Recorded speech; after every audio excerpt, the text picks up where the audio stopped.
Hello, today I want you to think and reflect on the power of words. Words have power because, depending on how you use them, they will either lift people up or put them down.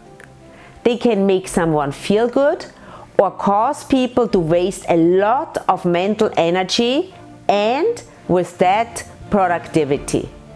Constructive criticism is a term that doesn't really work well. It isn't effective to criticize a person because they won't feel that it is constructive. It's as simple as that.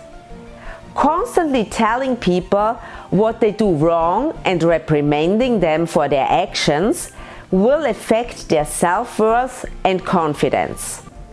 Why not tell them what they do well and how they can do better?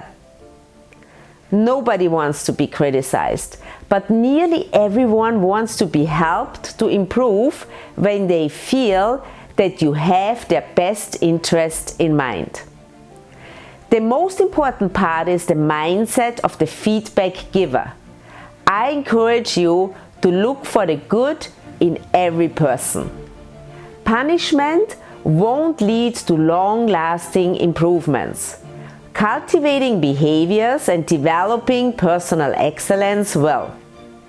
Seriously, if I were to choose one skill that people must learn most in manufacturing environments, that would be constructive feedback. There's a lot of power in helping people to get better at what they do. Remember, constructive criticism is an oxymoron. If it is constructive, it shouldn't be considered criticism at all. Replace the word criticism with feedback and see where this takes you.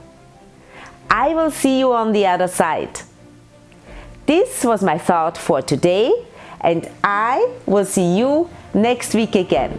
Until then, be happy, be healthy, and be at your best.